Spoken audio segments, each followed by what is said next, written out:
What is up, guys? This is The Broke Executive, and today we are doing the February 2021 dividend and portfolio review. This is where I go over the changes made to my account and the purchases I did at the beginning of February, as well as all of the dividends that were paid out over the month of January. So let's jump right in. You'll notice the monthly return is only $2.93 in capital gains. It was not the best month in the stock market, but that's okay because my dividends kept being paid. My annualized return comes out to a 0.04% return, which again, like I said, not a big number, but my dividends paid was equal to $3.84. This is the lowest it will be for the year. January just tends to be low for dividend payouts. My monthly yield comes out to 0.06%. Annualized out, that's 0.7%. This is low. I tend to target 3.5%, but like I said, many companies do not pay in the month of January, which will be evident when I go through all the dividends paid, as it is a short list. Looking at the dividend income change year over year, you can see between 2020 and 2021, I had a 717% increase. You will notice my 2020 dividends was only equal to 47 cents. This is because I only received one dividend that month. And in 2021, I received 4. So this is low. It will be higher in the future months. And just being able to get through January and seeing that there in fact was an increase tells me that over the course of the year, I'll be looking at similar increases. Looking at my dividend income growth month over month, you can see that it is following the trend overall. Again, January is low. You can see the next 3 months of February, March, and April dividends are already being announced, and those numbers will continue to go up.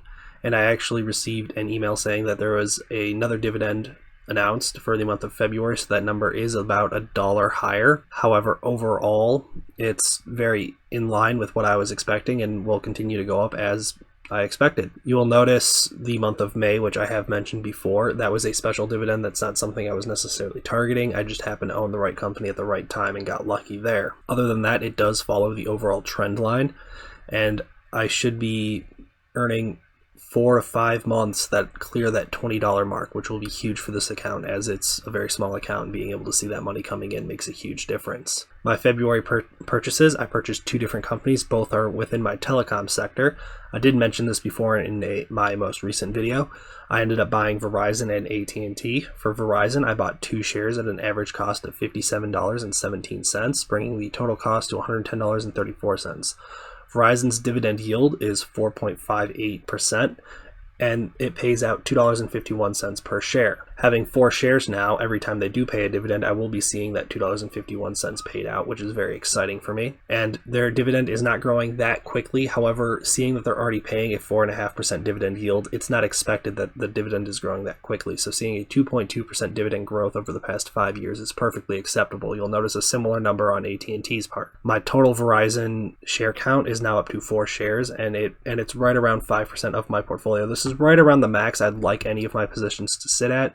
So seeing it's right at the peak tells me I'm not going to be buying more of this company in the near future. Then, like I said, I also bought AT&T. I purchased 5 shares of them, and I paid an average price of $28.90 for a total price of $144.50.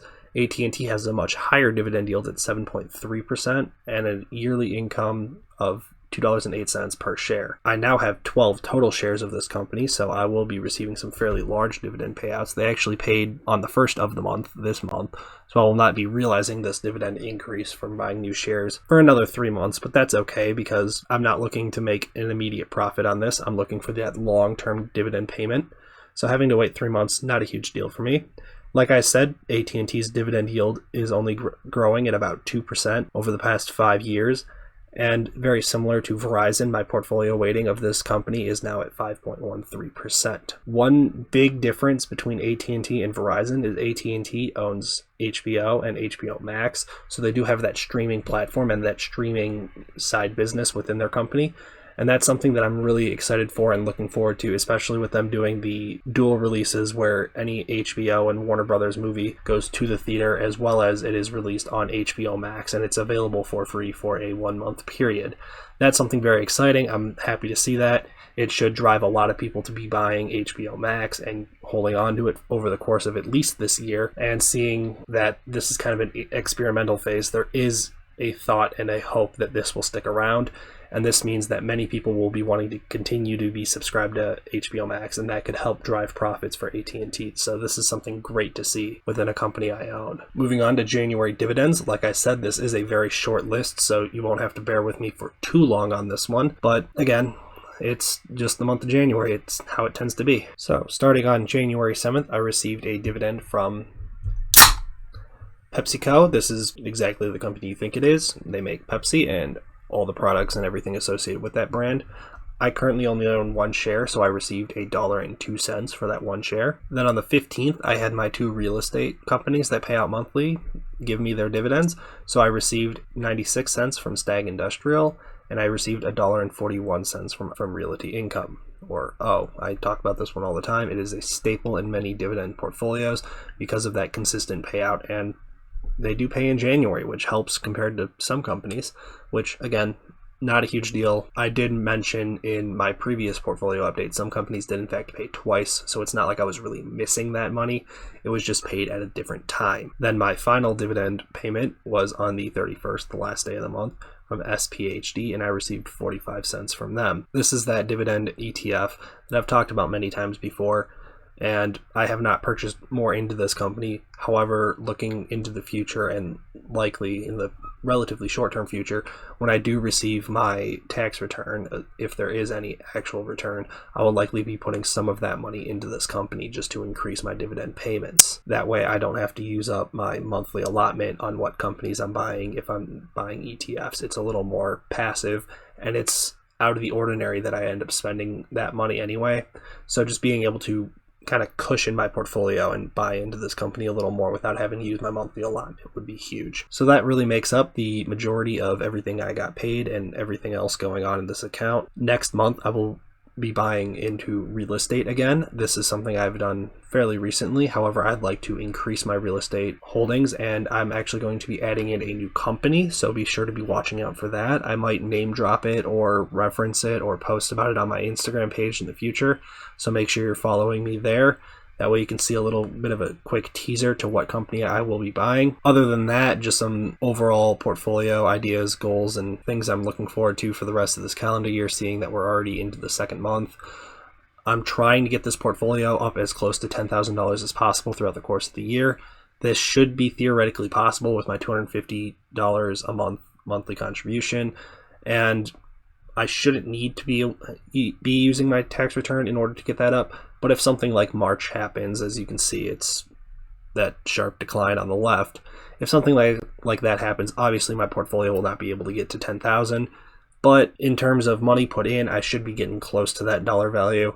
And that's something very exciting to see, because once I hit that second digit past the comma, that really shows that what I'm doing is working and I'm not just losing my money. I'm not just throwing it into some company because it happens to be going up.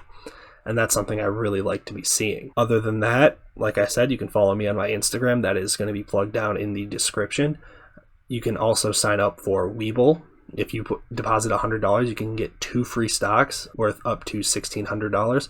Or if you are really feeling it and you're kind of feeling the risk and, following everything that's happened these past couple weeks, you can in fact sign up for Robinhood. You can get 1 free stock when you use my referral link below. I will warn those who are trying to trade stocks and they're going into these high volatility companies like GameStop or AMC, as has happened in the past week and a half, that you might want to be warned with Robinhood. They have had issues over the past 2 weeks with limiting the number of shares people can buy. That's something to be aware of. However, if you're doing investing like I am, where you're just buying into a solid blue chip company and you're not worrying about being able to sell it a few days later or being able to buy more in 2 hours, this is still a great platform to be using. There's no real risk there. They have had issues where there's too many people placing orders, but overall, this is still a very great platform to be using. And with that, I'm going to remind you guys to like and subscribe to this video. Feel free to drop a comment down in the description if you think you know what real estate investment trust I will be buying into come next month. Be sure to comment that down below if you have any guesses. And with that, I will see you executives in the next video.